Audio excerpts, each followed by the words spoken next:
जय श्री गणेश। नमस्कार, मैं आचार्य संजय द्विवेदी। मेरे समस्त प्रबुद्ध दर्शकों का मेरे चैनल पर हार्दिक स्वागत है। प्रिय दर्शकों, नवग्रहों में युवराज बुध 26 फरवरी को अपनी राशि का परिवर्तन करने जा रहे हैं। वर्तमान समय में शनिदेव की मूल त्रिकोण राशि कुंभ राशि में इनका गोचर चल रहा है, परंतु अब ये मीन राशि में प्रवेश करेंगे, जिसके कारण ये अपनी नीच राशि में होंगे।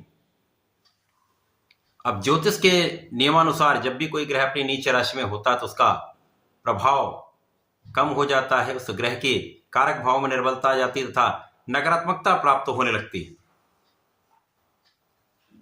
परंतु यदि हम स्थितियों का अवलोकन करें तो मीन राशि में पहले से ही शुक्राचार्य का गोचर चल रहा है, जो कि अपनी उच्च राशि में होंगे। राहु भी होंगे। इस प्रकार से मीन राशि में त्रिग्रही योग का निर्माण होने वाला है। जब भी कोई ग्रह अपनी उच्च अवस्था में होता है तो अत्यंत बलवान होता है, परंतु राहु के प्रभाव में शुक्र है।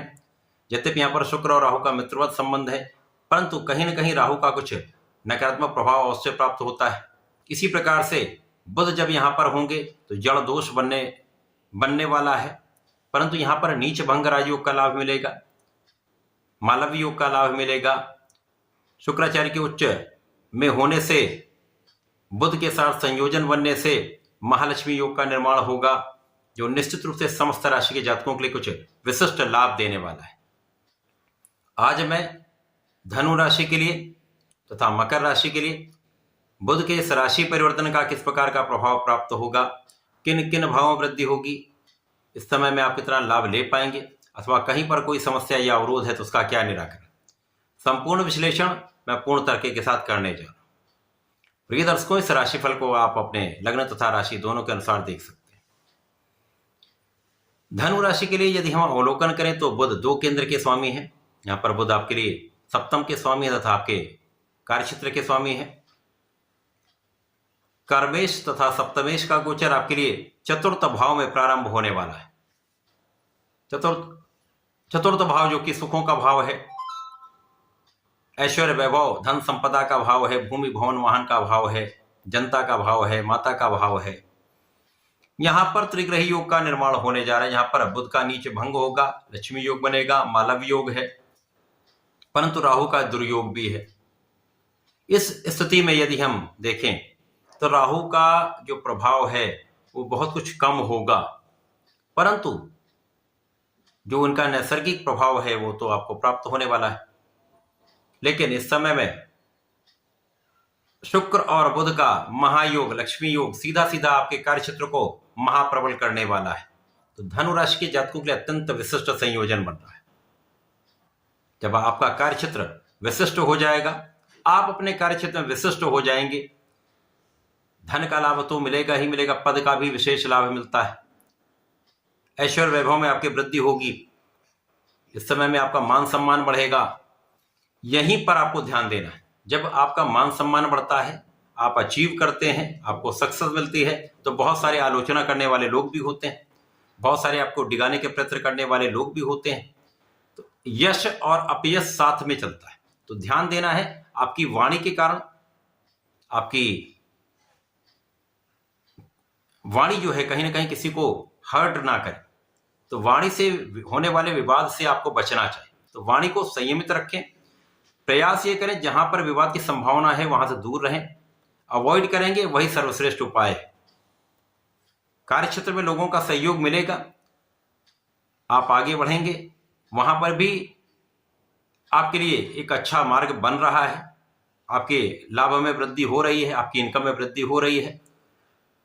परंतु कहीं ना कहीं कुछ ऐसे भी लोग होते हैं जिनका पूर्ण सहयोग नहीं मिल पाता है, तो ऐसे लोगों से दूर रहें, कोई समस्या नहीं है।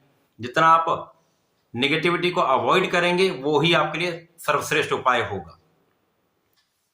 राहु प्रोवोक करते हैं, दूसरों के द्वारा कहीं ना कहीं ये प्रोवोकेशन होता है, इससे आपको बचना है। अपने कार्य क्षेत्र में ध्यान दीजिए, अपने व्यापारिक क्षेत्र में ध्यान दीजिए, अपने कला क्षेत्र में, जिस क्षेत्र में आपको विशेष अवसर मिल सकते हैं, नए नए कॉन्ट्रैक्ट आपको मिल सकते हैं, वहां आपको ध्यान देना चाहिए। तो फोकस्ड कहाँ रहना आपको, धनुराशि के जातक वैसे ही फोकस्ड होते हैं। अब आपको केवल अपने कार्यक्षेत्र पर, अपने धन के क्षेत्र पर अपने लाभ के क्षेत्र पर, अपने परिवार पर, अपने आप पर फोकस करना है, किसी और पर ध्यान मत दें। तो यदि आप ऐसा कर लेते तो विशेष लाभ आपको प्राप्त होंगे। इस समय जिनको नौकरी नहीं मिल पाई है उनको नौकरी मिलेगी, अथवा जो लोग नौकरी के लिए नए अवसर चाह रहे हैं तो नए अवसर आपको प्राप्त हो सकते हैं। एक अच्छा समय है। इस समय में निश्चित रूप से आपकी प्रगति होगी। धनु राशि के जातकों को इस समय में नियमित रूप से भगवान गणपति की आराधना करनी चाहिए। प्रत्येक बुधवार को पीला पुष्प, पीले भोग का अर्पण करें, दूर्वा का अर्पण करें, घी के दीपक का अर्पण करें तथा ओम गंग गणपतये नमः का एक माला का जप कर लें, अथवा गणेश अथर्वशीर्ष का पाठ कर लें, अथवा शंकर मोचन श्री गणेश स्तोत्रम का पाठ कर लें। यदि आप इतना करते रहते हैं तो समस्याएं कम हो जाएंगी। आपका जितना लाभ आपको प्राप्त होना वह संपूर्ण लाभ आपको प्राप्त होगा। मकर राशि के लिए यदि हम अवलोकन करें तो बुध का ये परिवर्तन आपके तृतीय भाव में आरंभ होगा। यहाँ पर त्रिग्रही योग बनेगा, नीच भंग होगा, नीच भंग राजयोग का संपूर्ण लाभ आप लेंगे। अब यहाँ पर कुछ विशिष्टता आपको प्राप्त होगी। इस समय में आप महाभाग्यशाली रहने वाले। अभी तक जो राहु का अकेला प्रभाव आपके भाग्य पर था, यहाँ पर कहीं ना कहीं कुछ समस्याएं आती हैं, भाग्य का पूर्ण साथ नहीं मिलता।